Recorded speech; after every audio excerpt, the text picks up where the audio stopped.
Bismillahirrahmanirrahim.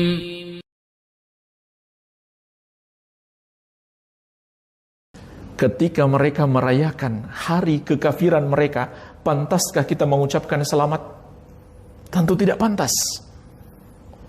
Andai mereka berbuat maksiat yang tidak sampai tingkat kekafiran, bahkan andai yang berbuat maksiat itu masih muslim, bukan kekafiran yang dia lakukan, tidak pantas kita ucapkan selamat. Ada orang yang lagi minum khamar, lalu kita katakan selamat menikmati. Tidak pantas kan? Ada orang yang lagi berzina, kita katakan selamat menikmati. Nggak pantas.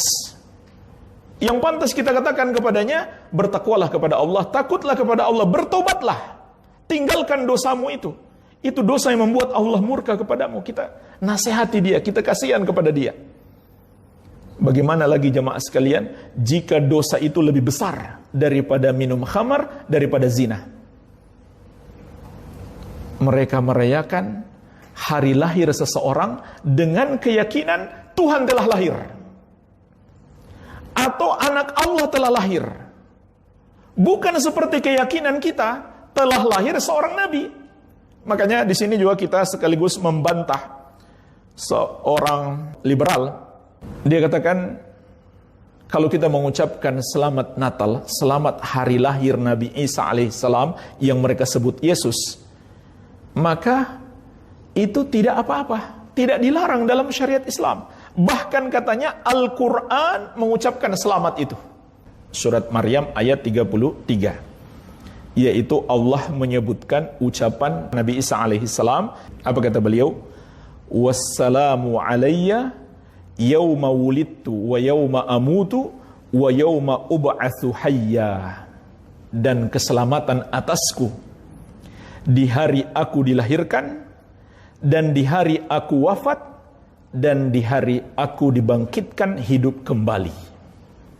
Inilah jemaah sekalian ucapan Nabi Isa alaihissalam yang Allah sebut dalam Al-Quran surat Maryam ayat 33. Dan sudah sering saya ingatkan, di antara ciri orang yang sesat yang Allah sebut dalam Al-Quran adalah mencari dalil-dalil yang sekiranya bisa mendukung pendapatnya, walaupun sebenarnya tidak. Tapi dengan dalil-dalil itu mereka ingin menipu umat. فَأَمَّا الَّذِينَ فِي قُلُوبِهِمْ زَيْغٌ فَيَتَّبِعُونَ مَا تَشَابَهَ مِنْهُ ابْتِغَاءَ الْفِتْنَةِ وَابْتِغَاءَ تَأْوِيلِهِ. Adapun orang-orang yang di hati mereka ada penyakit kesesatan, maka mereka akan mencari dalil-dalil yang mutasyabih. Mutasyabih itu diantara maknanya orang banyak nggak ngerti apa arti ayat itu sebenarnya. Jadi ini yang mau dimanfaatkan untuk menyesatkan orang, mumpung mereka nggak ngerti. Kalau orang sudah ngerti ya nggak mungkin disesatkan dengan ayat-ayat itu, karena ayat itu tidak bermakna demikian. Maka ini peringatan dari Allah. Ada orang-orang seperti itu. Apa yang mereka inginkan? Ibtiga'al fitnah wa ibtiga'a ta'wili. Mereka ingin menyesatkan dan ingin membuat penafsiran yang baru, yang menyesatkan, yang tidak seperti makna asli daripada ayat itu. Jadi hati-hati jemaah sekalian. Ini sebenarnya ciri paling mudah untuk mengenal orang sesat. Lihat bagaimana dia berdalil. Dalilnya dia tafsirkan sendiri. Bahkan terkadang tidak seorang pun ulama ahli tafsir sebelumnya yang pernah berkata seperti itu. Jadi dia membuat pendapat baru. Itu kalau dalam ilmu dunia, kalau ada orang buat pendapat baru, itu bisa jadi sangat bagus. Dia penemu. Tapi kalau dalam agama itu buruk jamaah sekalian. Agama kalau baru berarti itu sangat buruk. Nabi SAW mengingatkan kita, iyyakum wa muhdatsatil umur. Fa inna kulla muhdatsatin bid'ah wa kulla bid'atin dhalalah wa kulla dhalalatin finnar. Hati-hatilah kalian dengan perkara-perkara yang baru yang dimunculkan dalam agama. Karena setiap baru itu bid'ah, setiap bid'ah itu sesat, dan setiap yang sesat tempatnya di neraka. Jadi mereka sok-sokan punya gelar doktor, profesor, katanya mereka juga penemu pendapat baru, yaitu tafsir baru, na'udzubillah, yang tidak pernah diucapkan oleh seorang ulama ahli tafsir pun. Ini bahaya, karena dia nanti bisa saja menyelisihi ijma, dan memang ini menyelisihi ijma. Menyelisihi ijma. Ijma tentang larangan mengucapkan selamat terhadap hari raya orang kafir. Ini telah dinukil adanya ijma tentang itu. Ya, seperti dinukil oleh Al-Imam Ibnul Qayyim, begitu pula para ulama yang lainnya. Kata beliau, wa amma tahni'atu sya'airil kufri al-mukhtassa bihi faharamun bil ittifaq. Kata beliau, mengucapkan selamat terhadap syiar-syiar atau simbol-simbol kekufuran yang khusus bagi mereka, yaitu simbol itu bukan milik umat Islam, khusus bagi mereka, maka hukumnya haram berdasarkan kesepakatan ulama. Tidak ada perbedaan pendapat. Hukumnya haram berdasarkan kesepakatan ulama, tidak ada perbedaan pendapat. Silakan buka buku-buku fikih dari seluruh madhab. Dari madhab Hanafi, Maliki, Syafi'i, Hambali, semuanya sepakat. Haram hukumnya kaum muslimin mengucapkan selamat hari raya terhadap orang kafir. Mengucapkan selamat terhadap hari raya orang kafir.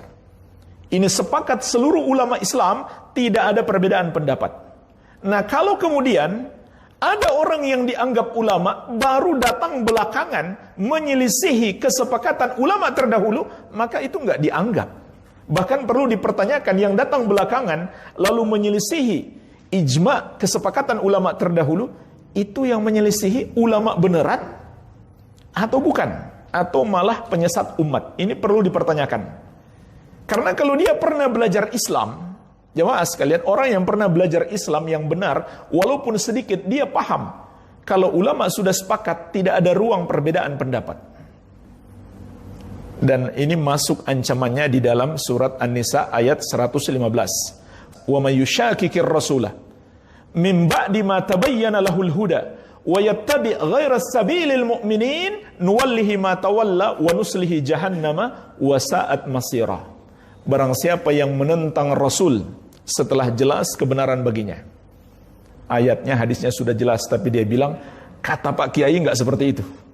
Ya, ini bahaya jemaah sekalian. Barang siapa menentang Rasul setelah jelas kebenaran baginya, dan dia mengikuti selain jalannya orang-orang yang beriman. Nah, perhatikan lafaz ini. Dia mengikuti selain jalannya orang-orang yang beriman. Maka apa hukumannya? Nuwallihi ma tawalla. Kami sesatkan dia, kata Allah, sesuai jalan yang dia pilih. Wa nuslihi jahannama wa sa'at masira. Dan kami masukkan dia ke neraka jahannam, dan itulah seburuk-buruk tempat kembali. Jemaah sekalian, para ulama ahli tafsir menjelaskan ayat ini, An-Nisa 115, di antara dalil haramnya menyelisihi ijma, kesepakatan ulama. Karena Allah mengancam, barang siapa mengambil selain jalannya orang-orang yang beriman. Bukan sekedar mengancam siapa yang menyelisihi Rasul, tapi juga menyelisihi orang-orang beriman. Maksud ayat ini orang-orang beriman seluruhnya yang tercakup di dalam kesepakatan ulama. Dan ini juga disepakati oleh seluruh ulama Islam, bahwa ijma itu adalah hujjah yang tidak boleh diselisihi. Dan kesepakatan ulama terdahulu tidak mungkin dan tidak boleh diselisihi oleh ulama yang datang berikutnya. Maka silahkan buka buku-buku fikih dari seluruh mazhab, baik mazhab yang 4 maupun yang lainnya, semuanya sepakat, tidak ada perbedaan pendapat. Haram hukumnya seorang muslim mengucapkan selamat terhadap hari raya orang kafir. Karena hari raya mereka syiar agama mereka, sementara agama mereka adalah kekufuran. Untuk perayaan Natal ini betul-betul secara langsung menunjukkan kekufuran. Karena dasar mereka merayakan Natal dengan keyakinan telah lahir anak Allah. dan Allah itu adalah Bapa yang punya anak. Atau telah lahir satu dari yang tiga, Trinitas. Atau telah lahir Allah itu sendiri. Bukan seperti keyakinan kita telah lahir seorang nabi. Jadi sangat jauh kiasnya. Kalau kita mengucapkan selamat Natal kepada mereka, sama saja kita mengucapkan selamat atas kekufuran mereka. Karena mereka merayakan hari lahir beliau atas dasar beliau sebagai anak Allah dalam keyakinan mereka, atau satu dari yang tiga, atau Allah itu sendiri. Ini sudah sering kita bahas bagaimana dahsyatnya murka Allah dan penegasan dari Allah. Laqad kafara alladhina qalu innallaha huwal masihu ibnu Maryam. Sungguh telah kafir orang-orang yang mengatakan Allah adalah Isa putra Maryam, yang mereka sebut Yesus putra Maria. Laqad kafara alladhina qalu innallaha thalithu thalatha. Sungguh telah kafir orang-orang yang berkata Allah satu dari yang tiga. Kemudian jemaah sekalian, tentang ucapan mereka anak Allah telah lahir, mari kita lihat bagaimana dahsyatnya murka Allah. Masih di surat yang sama, surat Maryam. Allah Azza wa Jalla menegaskan, wa qalu ittakhadha ar-rahmanu walada laqad ji'tum syai'an idda takadu samawati yatafattarna minhu wa tanshaqqul ardu wa takhirrul jibalu hadda an da'u lirrahmani walada. Dan mereka berkata Allah yang maha penyayang memiliki anak. Kata Allah, sungguh kalian telah mengatakan sesuatu yang sangat mungkar. Hampir-hampir langit pecah karena mendengarkan ucapan mereka. Hampir-hampir bumi terbelah dan gunung-gunung pun runtuh. Karena mereka mengatakan Allah yang maha penyayang memiliki anak. Kenapa? Kata Ibnu Abbas radhiyallahu anhuma, langit, bumi dan gunung-gunung itu hampir saja hancur karena takut kepada Allah, sebab mereka semuanya tahu saat manusia mengatakan Allah punya anak, Allah benar-benar murka. Kata Ibnu Abbas radhiyallahu anhuma, kalaulah Allah tidak menahan langit, bumi dan gunung-gunung, niscaya sudah hancur. Karena saking takutnya mereka, sebab mereka tahu Allah sedang murka saat manusia mengatakan Allah memiliki anak. Lalu pantaskah kita mengucapkan selamat saat mereka merayakan hari lahir anak Allah menurut mereka? Kan gak masuk akal. Gak masuk akal. Menurut syariat terlarang, sepakat ulama terlarang, menurut akal sehat juga terlarang. Kalau itu boleh, jemaah sekalian, kalau boleh kita mengucapkan selamat Natal, lebih boleh lagi kita ucapkan selamat minum khamar, selamat berzina, selamat korupsi. Karena itu lebih ringan dosanya daripada mengatakan Allah punya anak, atau Allah satu dari yang tiga, atau Allah adalah Isa itu sendiri. Jadi nggak masuk akal sehat.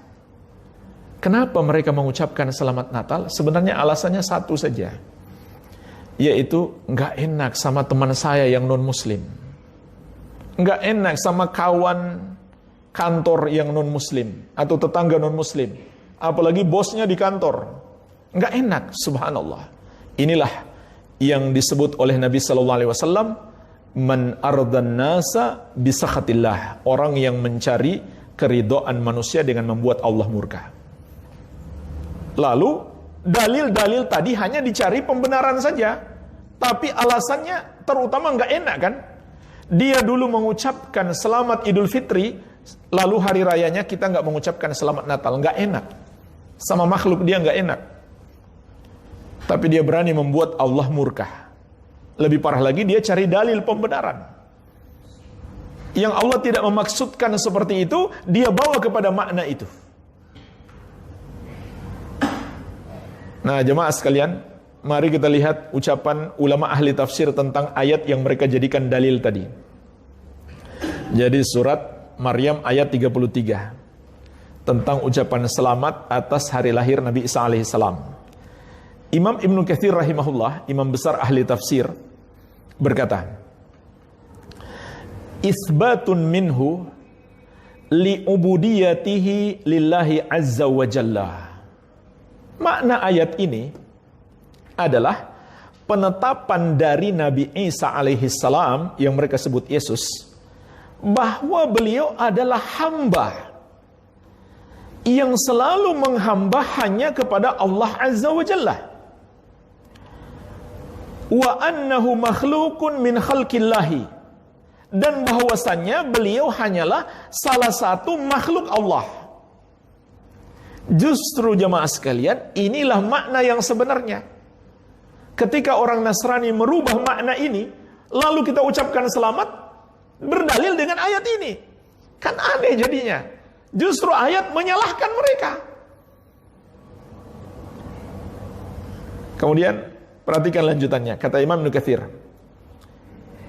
Nabi Isa alaihissalam menegaskan dalam ayat ini, Allah sebutkan dalam ayat ini tentang penegasan Nabi Isa alaihissalam, wa annahu makhlukun min khalqillah yahya wa yamutu wa yub'atsu kasairil khalaiq.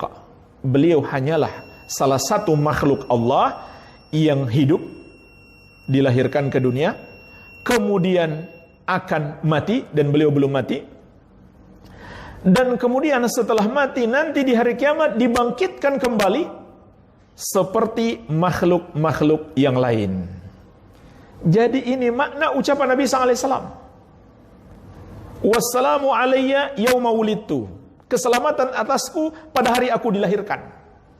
Ini jelas menunjukkan beliau itu makhluk dilahirkan, dan dilahirkan ini juga sebenarnya diakui oleh umat Nasrani. Makanya mereka rayakan hari lahir kan. Natal itu kan bahasa Indonesianya adalah ulang tahun, bahasa Arabnya maulid, hari kelahiran. Mereka sadar beliau itu lahir, bukan yang menciptakan, tapi yang diciptakan dengan cara dilahirkan. Dan sebelum beliau lahir, beliau tidak dikenal. Dan sebelum beliau lahir, bagaimana mungkin beliau menjadi pencipta yang layak untuk disembah? Enggak mungkin. Kemudian beliau berkata lagi, Allah sebutkan di surat Maryam ayat 33, wa yauma amutu, dan pada hari aku mati. Enggak ada Tuhan yang mati. Wa yauma ub'atsu hayya, dan pada hari aku dibangkitkan kembali. Untuk apa dibangkitkan kembali? Untuk diberikan keselamatan oleh Allah Subhanahu wa taala, mendapatkan ganjaran terbaik. Jadi beliau makhluk yang beramal soleh sehingga dapat ganjaran yang terbaik. Siapa yang memberi ganjaran? Yang layak disembah, Tuhan yang sebenarnya, Allah Subhanahu wa taala. Iya. Ini makna ayat sebenarnya, tapi mereka rubah. Sama dengan ayat lakum dinukum waliyadin. Arti ayat itu, agama kami benar, agama kalian salah, nggak mungkin kita satukan. Tapi mereka rubah, sudahlah urus agama masing-masing, sama-sama benar, nggak usah saling menyalahkan. Jadi ini dahsyat sekali. Untuk menyesatkan umat, mereka gunakan dalil-dalil. Maka hati-hati jemaah sekalian, jangan lihat karena punya titel profesor, doktor, ahli tafsir dari Al-Azhar atau dari Amerika atau dari manapun, lalu kita apapun yang dia katakan berarti pasti benar. Jangan. Pelajari Islam yang sebenarnya. Iya.